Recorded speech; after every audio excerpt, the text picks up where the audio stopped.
Hello class, this is Daisy Castillo, and I will be talking about the orientation to the theory of Sigmund Freud. So let's start with the learning objectives. So this presentation is sectioned off to three different areas. So there's the structural approach, and within we'll talk about the id, ego, and the superego briefly. And we'll also talk about the 5 original types of defense mechanisms created by Freud. And the next section is the topographic approach, which basically topographic means geography approach, the structure of the mind of the unconscious, the preconscious, and the conscious. And the last component of the presentation will be the methodology to theory. And so within there, we'll talk about free association, dream analysis, and transference. So let's begin with talking about the id. So when you think about the id, you can think about primitive instincts. Basically, the part of us, we just want it now. Give it to me now. So Freud divided these 3 areas that each person he believes has is the id, the ego, and the superego. So the part of the id, they just want to get their needs met right now. It doesn't matter. It's not about being socially acceptable. And this is present from birth. And it's believed to be a dark, inaccessible part of our personality. So it's intangible. And it's believed to be in the unconscious. So like I said before, instinctive and primitive behaviors. And it operates on the pleasure principle. So I'll do whatever I can in order to get pleasure, whether it be I'll eat all the cake I want or yell at someone because they upset me, whatever it may be. It's not really concerned about what other people want or what's acceptable to them. So next, let's move on to the superego. So this picture right here is kind of entertaining. It's obviously Superman with Freud's head on top of it. So with the superego, it happens after socialization, and it's pretty much the opposite of the id. And it helps us live in society. The superego is concerned with what's acceptable to authority, whether it be a police officer, a teacher, a parent, a parental figure, whatever it may be. What is socially acceptable within our society, our specific culture? What do I need to do to be accepted in that? So it's divided into 2 parts, the ego ideal and the conscious. And so the ego ideal is concerned with the rules and standards of good behavior. And the conscious is the inner voice, so it helps you constitute what is right and wrong. So that guides you to do certain things and not do other things. And in this picture, it's obviously kind of a joke, but the lady is saying, Nancy puts aside her dreams of a career and adopted more socially acceptable aspirations. And in there, you'll see things such as a toaster and an iron. Basically, it's saying within her times, I don't know, was that like about the 50s, that it was more acceptable for a woman to be a housewife as opposed to having a career and working outside of the home. So that's what was socially acceptable for her then. So her superego in that time would be saying things like that to her. So now let's move on to the ego. So the ego is related to reality. This is a component of personality related to reality. And so when you think about the ego, you can think about reason and common sense. It's not like the id on one extreme, give me what I want, and the superego, it's on the other extreme, more concerned about what can it do to be acceptable, to be liked within the group that I'm in or the society and such. And it resides in the consciousness.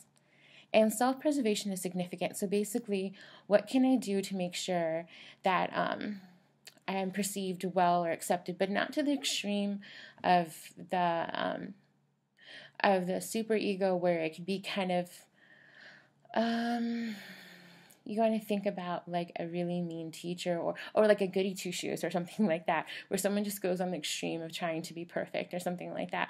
It's not that way. It's more like a balance. So that's why you see that picture of the elephant on the left. It's the go-between the id and superego. So that's why you can kind of think of the balance. It's between the two. And so the ego represents traits such as judgment, tolerance, and control. So in order to have good balance, that means when you have a good balance, you have a good ego strength. And when you have a lack of balance, then you have a weak ego strength. So that means you're probably responding to things more on the side of the id or the superego. But when you have a good balance between the two, you will have a good ego strength, and you won't be responding based on, just what you want, like the id, and not caring about other people's perceptions or needs. But you also won't be super correcting everyone and just trying to act perfect all the time like the superego. So you'll have a way of being between the two with the ego. So let's look at a very simple check for understanding, and I'm calling this the shopping cart scenario. Basically, I'm going to show you 3 pictures. Okay, each picture represents either the id, the superego, or the ego. So I want you to take a minute and read what each one says, and then decide, well, I think that one, what that person is saying, that little animation man is saying, would be something that the id would say, or the ego would say, or the superego would say. So the first one is, the one with the man furthest to the left. It says, go ahead and fight over the shopping cart. Show him who's boss. So which one do you think that is? And then we'll go on to the middle picture, and it says, fighting over something as trivial as a shopping cart is a manifestation of petty, idiotic egotism. So which one do you think that one represents? And the last one would be, are you sure you want to fight over a silly shopping cart? Which one do you believe that one is? So the first one would be, go ahead and fight over the shopping cart. Show him who's boss. That would be the id. That would be, I don't care if that person needs a shopping cart. I need a shopping cart. It's all about my needs getting met. The second one, fighting over something as trivial as a shopping cart, one is, hello, I'm looking at the other one. I just got mixed up right now. But basically that would be the opposite of the id, and that would be the superego. So it's basically saying, like, I'm not even going to go there. I'm just don't even have kind of like conflicts. I'm like, remember before I was saying about the goody two shoes example or feel that you get from the superego. I'm perfect all the time. I do everything correctly. And so, whereas the ego, the last one, would be in between there and say, I mean, is it really worth it to fight for the shopping cart? I don't think it's worth it, and would probably resolve the situation by saying, well, let's just give the shopping cart to the person. So that one's fairly simple, but I just wanted to reveal that with you before we go on to the next section, the second section. So now we're going to look at one of the 5 original defense mechanisms. And the reason why I emphasize original is because there's more now, but these ones that I'm talking about are the ones from the textbook, and they're the original 5 that Freud and his daughter Anna came up with. So the first one is repression. Okay, so within repression, the ego pushes unacceptable impulses out of awareness and back into unconscious mind. So basically anything that the person may feel is unacceptable thoughts or feelings, something that happened, experiences, they repress them. Literally, you think of that word and it's pushing them out of the way. And so an example of that would be, let's say there's a young girl who is sexually abused by a family member, let's say an uncle, and as an adult, she can't remember anything about the traumatic experience. Though it's there, she repressed it because it was painful, so that would be a defense mechanism for her. Let's move on to the next one. So this one is reaction formation. So this one might seem a little tricky, but I think we do it more than we realize. So within reaction formation, one reduces anxiety by taking up the opposite belief of feeling, impulse, or behavior. So for example, let's say there's someone you really, really didn't like, and you knew you were going to see them soon or something like that, that, I don't know, you were going to meet somewhere with friends and you knew they were going to be there. And so you would act the opposite when you see them in order to hide your feelings about how you really do not like them, because the situation increases your anxiety. So in order to decrease your anxiety, you act oppositely. So let's see an example of this that I think is all too common. Angie's gonna be here soon. I can't believe we're finally meeting your high school girlfriend. I don't know what you guys are so excited about. A ton of people move to Chicago every day. Penny, why are you talking out of the side of your mouth? Why are you talking out of the front of your mouth, weirdo? Wait a minute, Pen. Are you jealous because Angie dated Max before you did? No. Yes. Okay? I mean, she was the high school girlfriend. I'm the college girlfriend. It's a clash as old as the clash. I have to hate her. Jane gets crazy competitive about my exes. Remember when she found out my high school girlfriend was a magician? Oh, wait a minute. What is that behind your ear? Oh, my God. It's a quarter. Penny, you have a little something right in your... Oh, my God. It's another quarter. Again.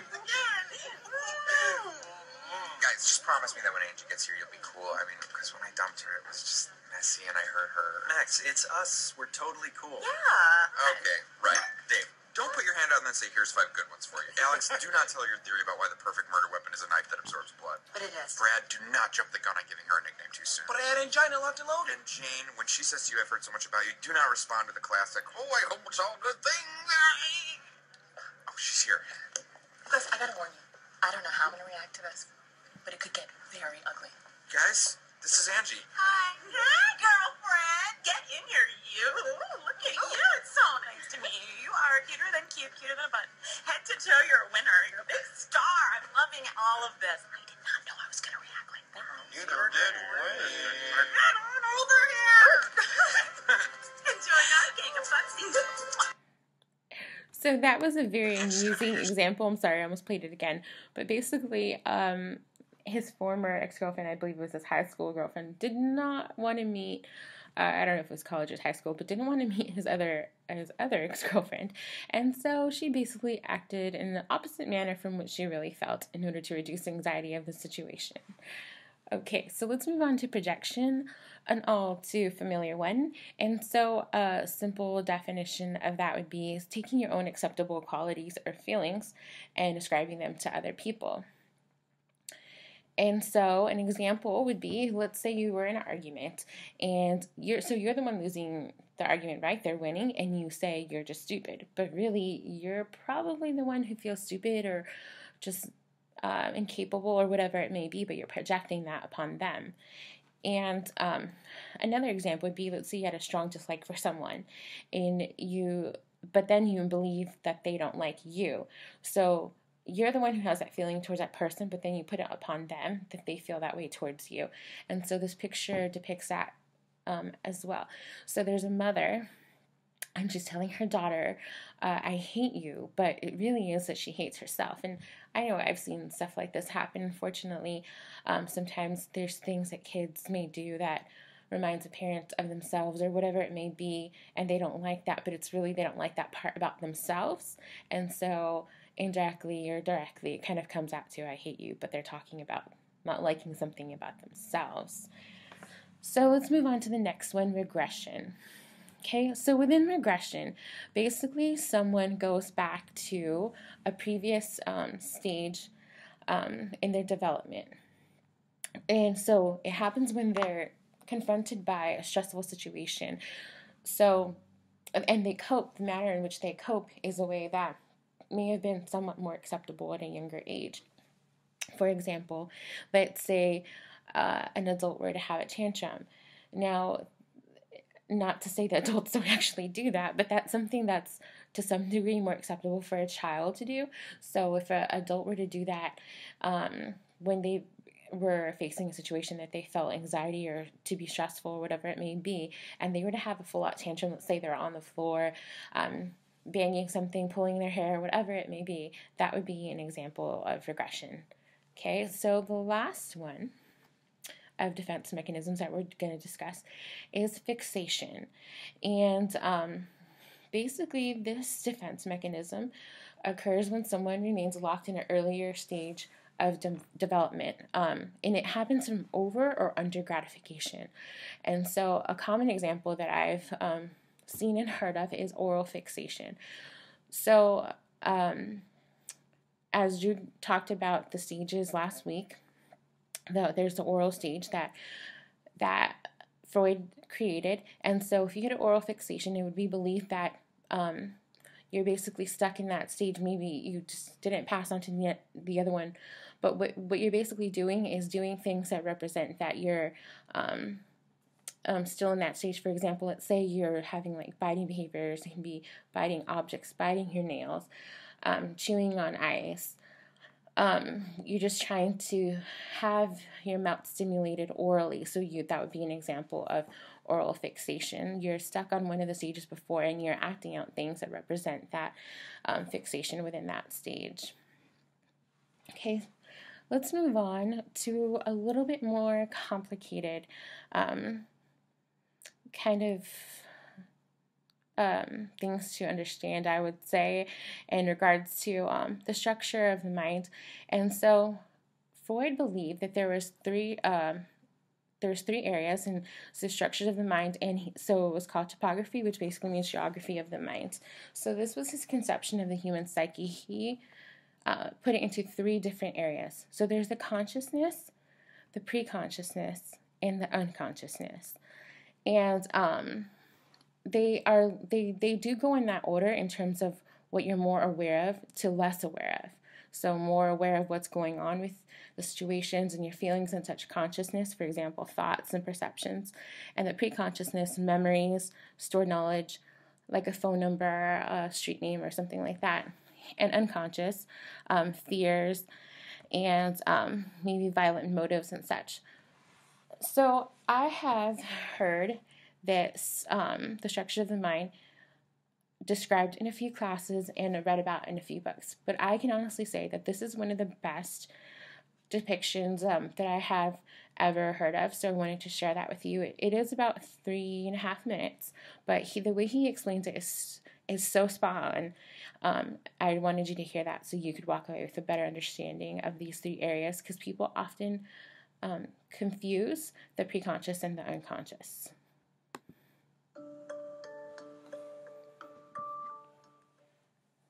One of the most common mistakes that I see that people make when they talk about psychology is that they confuse the words subconscious mind and the unconscious mind. This is especially true in the self-help community, where people just throw these words out, the subconscious mind or the unconscious mind, and sometimes they can even interchange these words within the same conversation or same chunk of text. So in this video, I would like to clarify for you the difference between the conscious mind, the subconscious mind, and the unconscious mind. Conscious mind is basically means that you are aware of what's happening inside of you or something that's happening on the outside. You might be paying attention to the words that I'm saying right now. You might be having a conversation with somebody else and paying attention to the general topic that you're having with that person. You may be sitting on a chair and actually paying attention to how you feel. Maybe there's some discomfort, or maybe eating chocolate candy and you are really aware of that wonderful taste. That is your conscious mind work. You're basically aware of what's happening. The subconscious mind, or sometimes called the pre-conscious mind, is what's basically, if this is your conscious mind, the subconscious mind will be right here, which basically means the mind or the information that is available right below your conscious awareness. In other words, you can easily access it. Think of walking down the street. You're walking and you're talking with somebody on the cell phone and you're not really paying attention to where you're going. You're paying attention more towards the conversation that you're having. And that is because the information how to get, let's say, from your park to your home is already available to you. And you're operating basically on the preconscious or the subconscious level, where you easily access to this information. To make it simpler, think about the phone numbers that you use to call somebody. The frequently used numbers that you have in your memory are basically stored in your subconscious mind. If you need it, you can easily access it. But if you don't, it's not really there. It is not in your awareness. But whatever you need to access, and if it can be easily accessed, it's probably stored in your subconscious mind. The unconscious mind is something that basically way below the surface, and most of the things that are not available to you, they are stored in the unconscious mind. So think about the word unconscious. You're not consciously aware of all these things.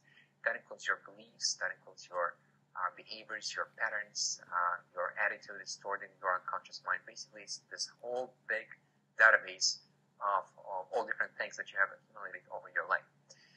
Sometimes things can actually jump, or not jump, but surface from the unconscious mind to the subconscious mind, and sometimes to the conscious mind. If you think about your childhood, you may not be able to so easily to access all these memories. But if somebody, when you're talking to somebody, they can trigger within the conversation a certain cue that will bring you back a childhood memory, that will take it all the way from the unconscious mind to the subconscious mind and to the conscious mind, where you will become aware of something that was a very, very long time ago. And just for a moment there, you become presently aware of it. So think of the unconscious mind as the storage for all the information that has been accumulated during your life. So I hope this video made it a bit more clear, the difference between the conscious, subconscious, and the unconscious mind. When you read something, or when you're talking to somebody, just be aware of the difference between the three. And I hope this will make it a bit more clear for you to understand the difference. Okay, so that should have given a pretty good description to you in a way that you could even describe it to somebody else now if it didn't, or to reinforce that. Let's quickly look at one of the most common ways that the conscious and the preconscious and conscious are depicted, and it's the iceberg metaphor. So basically, let's think about the ocean, okay? So let's say you were to put your head outside of the ocean, you're swimming in the ocean. So your head outside of the ocean, that would be your thoughts and perception. So it's above surface. And then let's say your top half of your body, the preconscious level, that would be your memories and stored knowledge. So you can't see it at the conscious level, but if you needed to move up, it could easily transfer from the preconscious to the conscious. And let's say the rest of your body, the bottom half of your body, would be in the unconscious level. So that would be the fears, the violent motives, immoral urges, irrational wishes, and all of that. So that's the deepest part. It's harder to access. But as he was saying in the video, depending on what kind of memory you might have or something that's going on, it can go from the unconscious to the preconscious to the conscious. But basically that's how all three of them are separated. Okay, so last week, as I believe I mentioned before, and everyone's aware of, Drew spoke about Freud's psychosexual stages. And because of that, I will not go into depth about those at all. I just want to mention it. And the reason why I want to mention it is it's important to remember that his creation of these stages was not based on some kind of studies he did in kind of like a lab or directly with children or anything like that. So not to say that they haven't been useful, but of course there's some validity issues.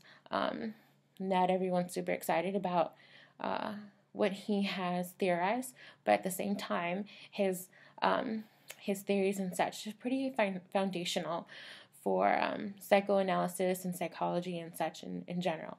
So remember what I just said about how he didn't actually study children in order to create his stages. So that can move us on to talking about methodology. So as I was saying, he didn't study kids for so many years of different ages and then create the psychosexual stages from that.